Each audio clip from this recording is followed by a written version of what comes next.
কুড়মিদের মধ্যে যদি অরিজিনালি কোনো সংস্কৃতি বাঁচে আছে সেইটা হলো কুড়মি ঘরে যখন কোনো ছোট ছানা হয় নতুন জন্ম, তো সেই লত্তা আর একুশিয়া।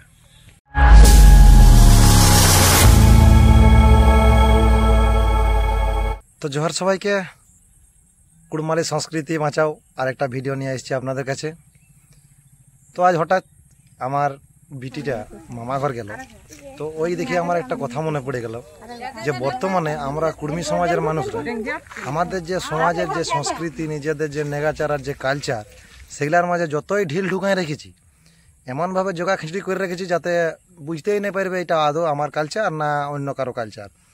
তো এই কালচারের মধ্যে দিয়ে আমাদের একটা কালচার এখনও পর্যন্ত কিন্তু অক্ষতভাবে বিনা ঢিল ঢুকে আর বিনা খিচড়ি হয়ে বাঁচে আছে। সেইটা কি না, আমাদের যে লত্তা ঘর আর একুশা ঘর। এইখানে আজ পর্যন্ত কোনো রকম আলাগ সংস্কৃতি বা আলাগ পরম্পরা আমাদের এই সংস্কৃতির মধ্যে ঢুকে নেই। এই লত্তা ঘরটাই আমার বা একুশা ঘরটাই, যেটা ছোটো ছাড়া হলে করে যে অনুষ্ঠানটা আমাদের হয় 9 দিনে লত্তা আর 21 দিনে একুশা। তো মা আর ছানা যদি সুস্থ থাকে তো 9 দিনেই করা হয় আমাদের, আর মা বা ছানা যদি কোনোরকম কোনো অসুস্থ দেখা দেয় তো তখন সেইটাকে বাড়ায় 21 দিন পর্যন্ত করা হয়, 21 দিনে করা হয়। তো আর ছোটো ছানা প্রথম মামা ঘর যখন যায় সেইখানেও আমাদের একটা নেগাচার পালন করে যায়, সেই বিস্তারিত আজ ভিডিও একটু আলোচনা করব। তো এই যে আমাদের যে সংস্কৃতি যে কালচার, সেই কালচারগুলো আমাদের এখনও ধরে রেখেছি। কিছু কিছু ক্ষেত্রে আমাদের সংস্কৃতি আর কালচার ঢিল ঢুকা অবস্থা হয়ে গেছে, মানে ইয়ার আর টুকুটাকু ঢুকে যায় ভাগ ভুগা হয়ে জোগা খিঁড়ি হয়ে বসে। আস্তে আস্তে এই জোগা খিঁড়ির মাধ্যম নিয়ে আমাদের সম্পূর্ণ যে নিজেদের কালচার আর নিজেদের সংস্কৃতি ছিল সেগুলা শেষের পর্যায়ে চলে গেছিলো। তো আমরা চেষ্টা করছি আপ্রাণ যাতে আমাদের সংস্কৃতিটাকে বাঁচায় রাখতে পারি। তো এই যে এখন আমরা দেখো অন্য কোনো ক্যাটাগরির মানুষ যারা আমাদের পার্শ্ববর্তী আরও থাকে বা পার্শ্ববর্তী অনেক মানুষই থাকে, অনেক রকম মানুষের সাথে আমাদের বসবাস, আমাদের কুড়মি সমাজের মানুষের সাথে আদার্স কোনো কাস্টে বা আদার্স কোনো জাতির মাধ্যমে এই সব মানে যে সংস্কৃতি আর যে কালচার এগুলা কিন্তু দেখতে পাবে না। একমাত্র বিশেষ করে আমাদের কুড়মিদের মধ্যে এই জিনিসগুলো দেখা যায়। যখনই আমাদের ঘরে নতুন বাচ্চা হয় তখন আমাদের 9 দিন হত্যা করা হয়। যখন বললাম যে বাচ্চা সুস্থ না থাকলে 21 দিন সেটাকে করা হয়। তো এখন কথা হচ্ছে এই যে নত্তা ঘর বা একুশা ঘরগুলো আমরা করি অনুষ্ঠানটা, এই অনুষ্ঠানটা কিন্তু সম্পূর্ণ আমাদের নেগাচার আর আমাদের সংস্কৃতির পরম্পরাকে মানেই চলে। সেইখানে যে বাচ্চার মা, তাকে কিন্তু যখন স্নান করানো হয় প্রথম স্নান করায় কে, তার মা, নিজের মা। এবং স্নান করা কিসের মাধ্যমে, মাটির টিলহার মাটি, নতুন টিলহায় যে টিলহা হয়, যে টিলহা মাটি হয়, সেই মাটি দিয়ে স্নান করানো হয়। এবং কি সেটা আরও অনেক রকম প্রসেসের মাধ্যমে হয়, যেগুলোকে আমি আর বলছি না এই মুহূর্তে। তো এই যে আমাদের যে সংস্কৃতিটা বাঁচে আছে, এখানে আমাদের একটু মানে কী বলবো, গর্বিত হওয়া দরকার আছে যে এই সংস্কৃতিটাই আমাদের এখনও পর্যন্ত আদার্স কোনো সংস্কৃতি ঢুকতে পারে নাই, আর আগামী দিনেও পারবে নাই। কারণ এইখানে আদার্স লোকের কোনো প্রয়োজনই পড়ে নাই, কাউকে ডাকার কোনো দরকারই পড়ে নাই। তো এই সংস্কৃতিটা অ্যাকচুয়ালি মানে মান্যতা দিতে হয় আমাদের। আগে যারা ধরুন যখন বাচ্চা হয়তো ঘরে, তখন আমাদের একজন ধাই বুড়ি থাকতো।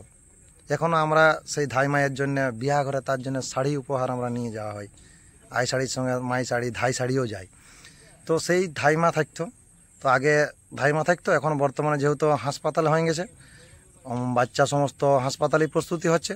তো সেই ক্ষেত্রে কি হয়, পাড়ার একজন বিশিষ্ট বয়স্ক লোক থাকে, সে নেগাচারটা বা আমাদের যে সংস্কৃতির যে সিস্টেম রীতি রেওয়াজ রয়েছে সেটা টুকু দেখাই দেয়, আর সেইভাবে আমাদের অনুষ্ঠানটা হয়।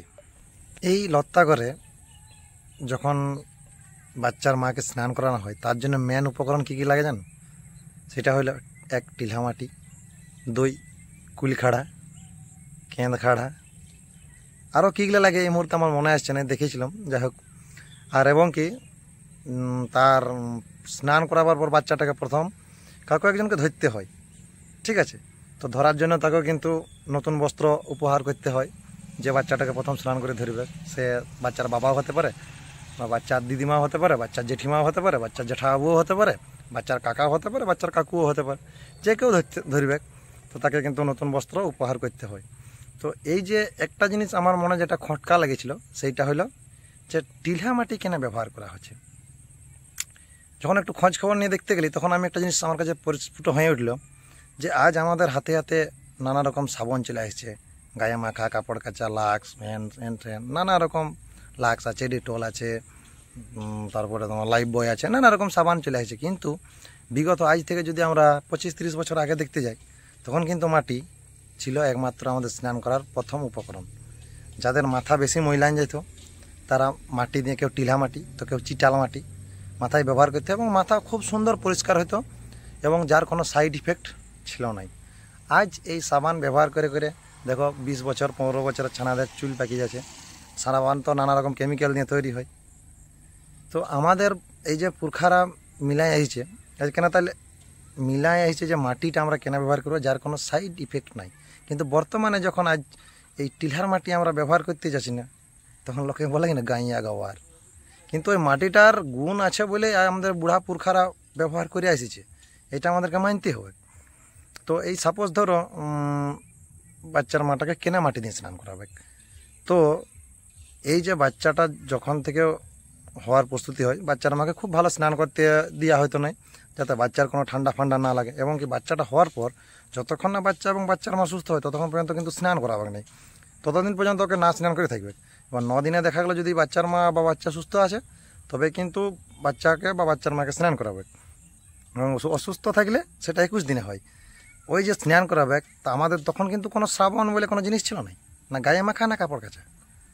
তো এই যে ছানার মাদের তো কি বলবো, মায়ের ছানাদের তো বড় বড় চুল হয় মেয়েদের, সেই চুল তো পরিষ্কার করতে হবে, জট লেগে যাবে। সেই চুল পরিষ্কার করার জন্য মাটি ব্যবহার করা হয়তো, যেটা এখনও কিছু কিছু জায়গায় দেখা যায়, বা এতে পুকুর পাড়ে বাঁধ পাড়ে দেখা যায় যেখানে মানুষ স্নান করে সেই বাঁধের ঘাটে 1 হাঁটু 1.5 হাঁটু গর্ত হয়ে যায়, মাটি তাড়ে তাড়ে মানুষ মাথায় ব্যবহার করে। সাবানের থেকেও মাটি ভালো পরিষ্কার করে ময়লাকে, এই টিলার মাটি বা চিটাল মাটি। তো পুরা দেখো আমাদের বয়স্করা কত ইন্টেলিজেন্ট ছিল, প্রত্যেকটা প্রকৃতির জিনিসকে তারা ব্যবহার করতে জানতো, এবং কি যে প্রকৃতির জিনিস তাদের কোনো ক্ষতি করবে নাই। গাঢ়ার জল খাইও 100 বছর বাঁচেছে, আজ আর ডবল ফিল্টারের জল খাইও মানুষ 50-এর বেশি পেরা আছে নাই। আমাদের বুড়া পোখরা গাঢ়ার জল খাই 100 বছর বাঁচেছে, আজ আমরা ডবল ফিল্টার সাবমার্সিবলের জল খাচ্ছি তবু কিন্তু 50-কেও পেরাতে পারছি না, কারণ আমরা প্রকৃতির জিনিস ব্যবহার করা বন্ধ করে দিয়েছি আর কোম্পানির তৈরি নানান জিনিস আমরা ব্যবহার করতে শুরু করেছি। তো খুড়া আজকের ভিডিও এইটুকুই।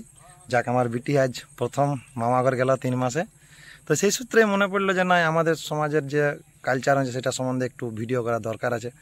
তো কার কেমন ভিডিওটা থেকে মনে হলো অবশ্যই একটু কমেন্ট করে জানাবে, আর ভালো লাগলে ভিডিওটা অবশ্যই একটু শেয়ার করে দেবে যাতে আরও কেউ দেখতে পারে, আমাদের সমাজ বা সম্পর্ক আমাদের কালচার সম্বন্ধে জানতে পারে। অশেষ অশেষ সবাইকে জোহার, জয় গরাম।